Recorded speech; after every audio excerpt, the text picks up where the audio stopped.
Alright, so since the New York Jets traded Darrelle Revis, they now have the 13th overall pick. So I have an updated mock draft through that. So let's get with it. The first overall pick, I have the Kansas City Chiefs selecting Luke Joeckel, offensive tackle out of Texas A&M.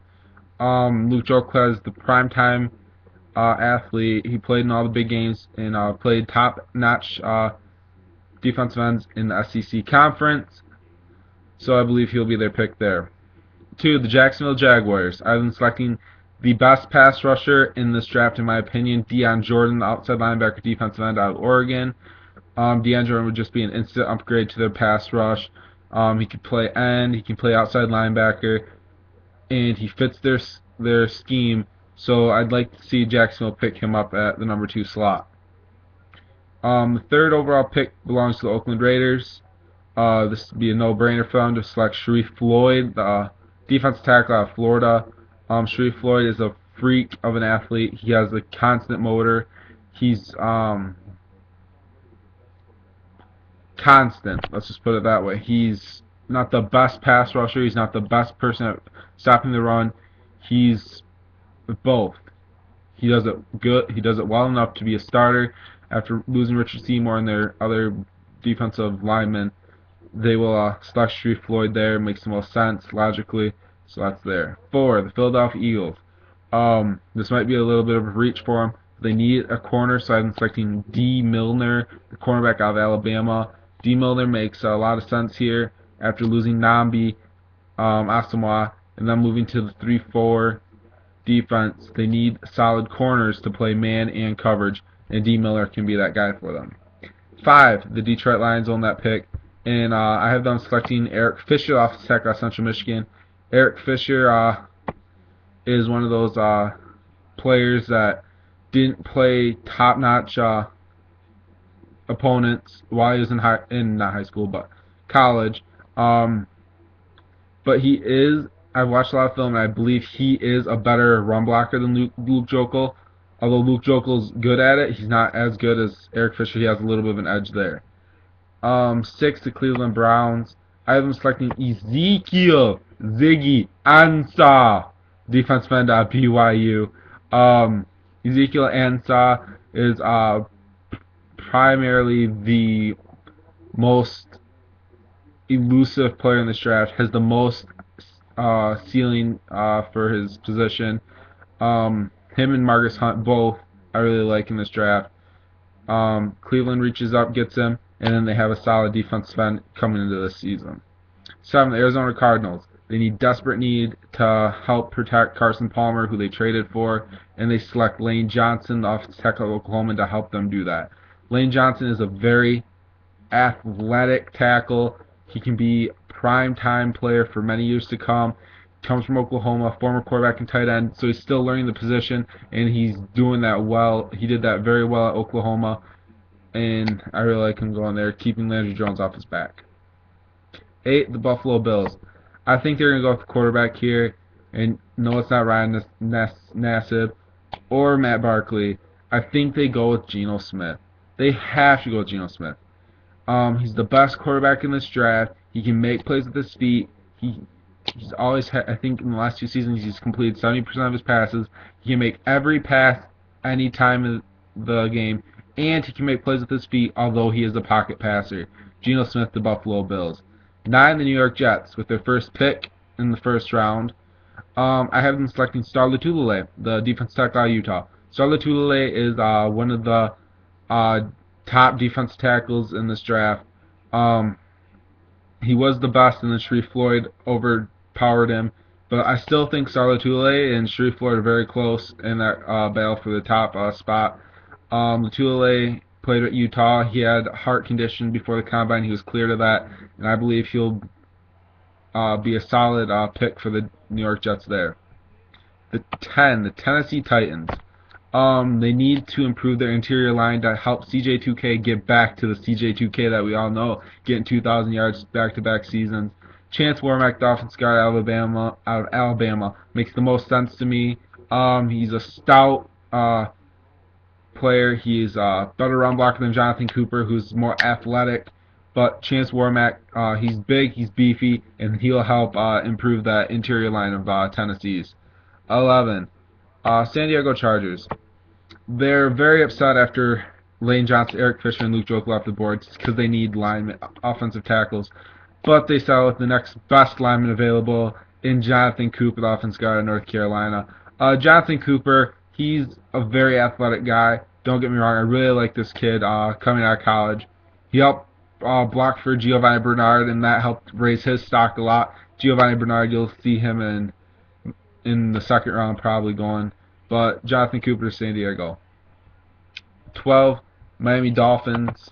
I looked at some mocks lately, and I'm like, Tyler Eifert to Miami. I don't think he's that good to be reached at 12. I believe they go with a need of theirs. Corner, Xavier Rhodes out of Florida State. They watched him progress since he is a Florida. He did go to Florida college. Miami will know how he plays. They've watched him progress and grow as a player. He's a very physical corner. He's not a shutdown corner. He's physical. He's like a Richard Seymour type corner. He could be one of the best in the business in the coming years. Moving on to 13, the New York Jets. After selecting trading away Darrelle Revis to the Tampa Bay Buccaneers, they get Tampa Bay's first round pick. And I think they go out and they try to replace Darrelle Revis Island, with Desmond Trufant, the cornerback out of Washington. This kid is the best, the number 2 corner in this draft. Desmond Trufant, he has family in the league. He has the pedigree. He has the raw talent. He's coached up. He knows how to play the position, and that's why I love Desmond Trufant to go to New York Jets there. 14, the Carolina Panthers. I have the Carolina Panthers selecting Sheldon Richardson, the defensive tackle out of Missouri. They need to help improve that front four, and Sheldon Richardson's an instant improvement out of Missouri. He's a solid player. He can rush the passer as well as stop the run. That's excellent plug in there. 15, the New Orleans Saints own that pick, and I have them selecting Barkevious Mingo, the outside linebacker defensive end at LSU. Barkevious Mingo will help come in and give them an option with their brand new 3-4 defense under Rob Ryan, and that should improve their defense overall and just be a solid pickup there.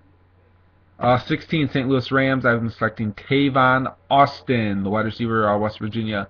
Tavon Austin's going to come into St. Louis. He's going to replace Danny Amendola, so he's got a lot of pressure on him, but he has the playmaking capability of taking the ball to the end zone every time he gets his hands on the ball. He can also run the ball and do special returns, so excellent pickup there by the St. Louis Rams. 17, the Pittsburgh Steelers. I have them selecting Benjurn Werner, the defensive end out of Florida State. Benjurn Werner was a top prospect. He fell a little bit after the combine after not doing so well. He did mediocre. But I still think he's the best defensive end available left, so they pick him up, instant improvement after losing Jerome Harrison and making that defense a little bit younger. 18 belongs to the Dallas Cowboys. Their secondary wasn't the best last year. They need to improve that, so they go out and get Kenny Vaccaro, the free safety out of Texas. Kenny Vaccaro is a solid player. He knows how to play in the scheme that they run, and he's a hard hitter, and he can recover the ball, and has decent recovery speed. I would like Kenny Vaccaro to go to Dallas there. 19, the New York Jets. Not Jets, sorry, my bad. New York Giants on the 19th pick. They go out and they improve their linebacking core by selecting Jarvis Jones, the outside linebacker out of Georgia. Jarvis Jones. What can I say about him? He's my favorite player in the draft. I wish he'd fall to the second so the Detroit Lions can pick him up, but he isn't going to be available. Jarvis Jones goes to New York Giants. Instant improvement, helps them gain to the quarterback, and he can do some coverage schemes. But Jarvis Jones is mostly a rush linebacker, kind of like Lamar Woodley did for Pittsburgh his rookie year. So that's why can see out of Jarvis Jones. 20, the Chicago Bears on that pick. I have them selecting Manti Te'o, the inside linebacker at Notre Dame. Te'o will come in to that middle linebacking spot to start after them losing Brian Urlacher. He's got a lot of pressure on him to replace a Hall of Famer like Urlacher, but Te'o can do it. He has the numbers. He had that scandal. Who cares? I'm over it. It's done. It's done. What's done is done. Let's just get over it, people. Manti Te'o to Chicago Bears, and he has the skill set, and he's just awesome. All right, 21, the Cincinnati Bengals. A lot of people are saying they're going to go wide receiver at this pick. I don't see that happening. They have a lot of needs on their defense. I have them bringing in Alec Ogletree, the inside linebacker of Georgia. He's going to help improve that linebacking core. He can play outside or in. He's very versatile. He's kind of like Jarvis Jones on his pass rush, but he's not as good as Jarvis. But we'll see what happens. And Cincinnati, if they pick him up, will have an instant improvement on their linebacking core. 22, the St. Louis Rams have their second pick in the first round. I have them getting Cordarrelle Patterson, the wide receiver out of Tennessee. I know he's fallen this far. St. Louis Rams are going to be like, hey, might as well pick him up. We'll have two solid wide receivers, one in the slot and one in the number one guy, and Cordarrelle Patterson. Instant improvement for Sam Bradford. He'll have some threats deep down the field and have some playmakers, and hopefully the offensive line that I think they improved in the offseason can keep Bradford up on his feet so he can find these new rookie receivers. Moving on to 23, the Minnesota Vikings. I have them selecting Datrone Jones, the defensive end out of UCLA. Minnesota has Jared Allen, as you all know. He's getting older. They need to try to find a replacement for him and also put someone who can play the other side. Datrone Jones can come in and play that other side, and now they'll have two solid defensive ends who can get to the quarterback in the pass-heavy NFC North. 24 belongs to the Indianapolis Colts. I don't really know what their needs are, but I've seen a lot of picks like wide receiver, running back, defensive lineman, offensive lineman. So I went out and I said, hey, Arthur Brown's available. Might as well pick him up. He's one of the best players available. Arthur Brown out of Kansas State, solid player. Instantly improves that linebacking core that they have and will help Andrew Luck get the football more, and therefore I have him selecting him. 25, Minnesota Vikings on that pick after they trade Percy Harvin to Seattle and they get Seattle's first round pick. The Minnesota Vikings, I'm selecting Robert Woods, the wide receiver at USC. I know DeAndre Hopkins is available and Justin Hunter, but Robert Woods, I think he's just underrated. I think Minnesota sees that, and he's played in that pro-style type Matt Barkley offense, which Minnesota runs, and he can come in and help replace Percy Harvin. But let's face it, no one can replace Percy Harvin. He's the best at what he does. Moving on to 26, that belongs to the Green Bay Packers, another NFC North team. I have them selecting a running back. They don't have a number one running back on their roster. I have them selecting Eddie Lacy, the running back out of Alabama. I would have them selecting Giovanni Bernard here, but Giovanni Bernard I don't think is a first-round caliber prospect. Eddie Lacy just barely makes it on my poll. But Eddie Lacy had a great season at Alabama with sharing carries with their other running back, I forgot his name, but he'll be coming out in the next few years.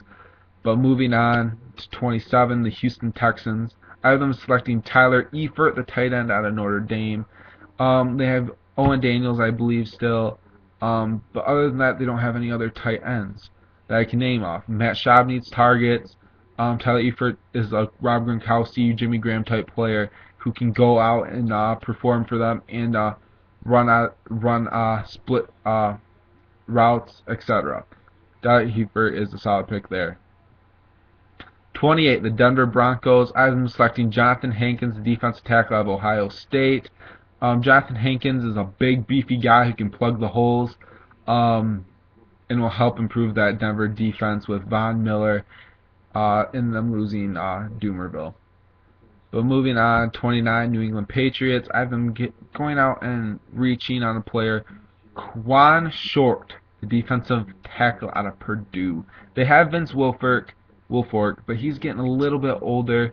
They need to try to find a younger defensive tackle. They brought in Chandler Jones last year, trying to improve that defense, and Quan Short can come in and instantly improve that front four of their defense. 30 belongs to the Atlanta Falcons. I see the Atlanta Falcons reaching for a player who was hurt last season in DJ Hayden, the cornerback out of Houston. DJ Hayden is my number one corner on my draft board. He's shown his junior season he had a lot of good coverage schemes. I believe Atlanta's seen that and wants to bring him in and show them their scheme, and hopefully he can be their number one corner in the near future. 31, the San Francisco 49ers. The 49ers, I've seen they want a defensive end in a lot of mocks. So I was like, Demontre Moore's available, why not plug him in here? Demontre Moore, the defensive end of Texas A&M, he had a really bad combine, which dropped him dramatically down the boards.